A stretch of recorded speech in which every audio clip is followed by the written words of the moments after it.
తమిళనాడులో రోడ్ షోల ద్వారా తన పార్టీకి క్రేజ్ తీసుకురావాలని చేసిన ప్రయత్నాలు తొక్కిసలాట ఘటనతో వికటించడంతో విజయ్ డైలమాలో పడిపోయారు. మరోసారి అలాంటి ఘటన తన రోడ్ షోలో జరిగితే విజయ్ పై తీవ్ర విమర్శలు వస్తాయి.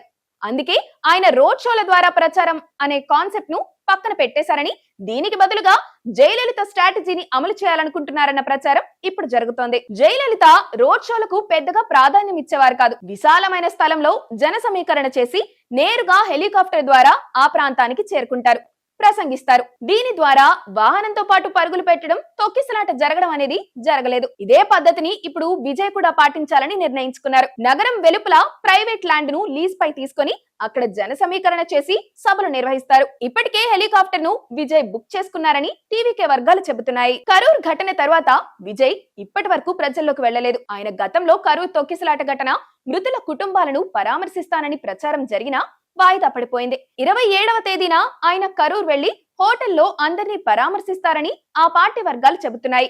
విజయ్ త్వరలోనే క్యాంపెయిన్ ట్రైల్ కు తిరిగి వస్తాడని, కానీ ఈసారి సేఫ్ కంట్రోల్డ్ పద్ధతిలో ప్రచారం జరుగుతుందని వాళ్ళు చెబుతున్నారు.